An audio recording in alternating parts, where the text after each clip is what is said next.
All right, so let's just jump right in. I want you to picture this scene.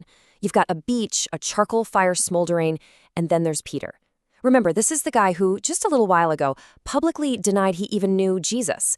Not once, but 3 times. And now, after the resurrection, he's about to have what might be one of the most incredible, most meaningful conversations in the entire Bible. I mean, the parallel here is just, it's impossible to miss, right? He denied Jesus 3 times, and now Jesus asks him a question 3 times. It seems pretty clear this is about restoration. But if you look a little closer, Peter gets grieved by this. That reaction tells us there's something way deeper happening here than just, a simple do-over.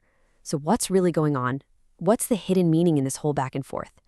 Well, to really crack this open, we have to do something kind of cool. We've got to go back to the original Greek.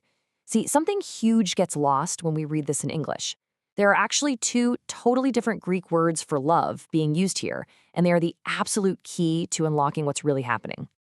Okay, so the first word is agapao. Now, this isn't just any old love. This is like the highest, most demanding form of love you can imagine. It's that selfless, sacrificial, I'll do anything for you kind of love. It's a love that's based on commitment and your will, not just, warm, fuzzy feelings. In fact, this is the exact word the Bible uses to describe God's own love for us. And then you've got the second word, which is Phileo. This is a love that we're probably all a lot more familiar with. Think of it as that deep friendship, that brotherly affection. It's that warm emotional bond you have with your closest friends. It's real, it's powerful for sure, but it's just different from that total, all-in, self-sacrificing love of agapeo. So let's just lay these out side by side so we're super clear. You've got agapeo, that total, unconditional, will-based love, and then you have phileo, that deep, emotional, friendship-based love. And believe me, this contrast, this difference between the two, it is the key to everything that's about to unfold on that beach. All right, let's get into the conversation itself and see how this all plays out. We're going to go through it word for word, but we're going to plug in those original Greek words. And when we do, you'll see there's this whole other hidden conversation happening right underneath the surface. Okay, so here it is, the 3 exchanges laid out. And honestly, the specific words they're using, that is the whole story. So look at the first question. Jesus asks Peter, do you agapao me?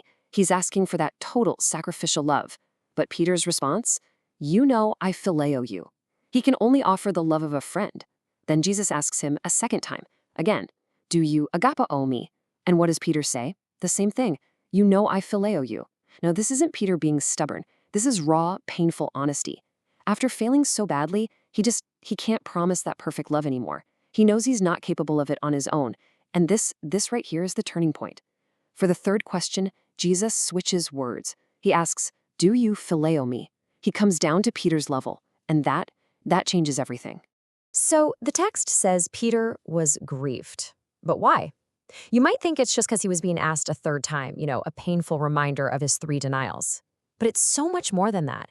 It was the incredible grace, the profound meaning behind Jesus switching that one little word. See, by lowering the word from agapeo to phileo, Jesus met Peter right where he was. He didn't demand a perfect love that a broken Peter felt he couldn't deliver. Instead, he accepted the genuine, heartfelt friendship that Peter could offer. It's almost like Jesus was saying, okay, Peter, forget all that. Just as a friend, do you love me? And that question, so full of grace, that's what broke Peter's heart in the best way possible. And this is really the whole point, isn't it?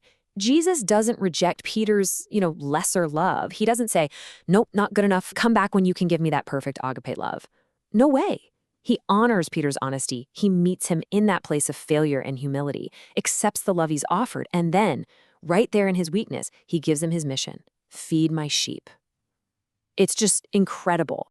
But this powerful moment on the beach, that wasn't the end of the story. Not even close.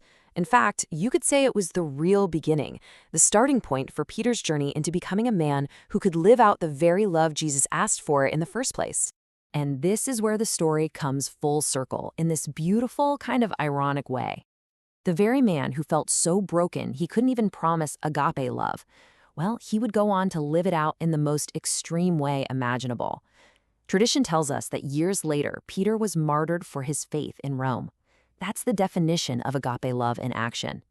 The honest friendship he offered on the beach became the very foundation for his ultimate sacrifice. And I think that's really the big idea we should all take away from this. Restoration, it doesn't start with us being perfect. It doesn't start with perfect performance. It starts with an honest heart. Jesus wasn't asking, Peter, will you be perfect for me? He was asking, Peter, do you love me?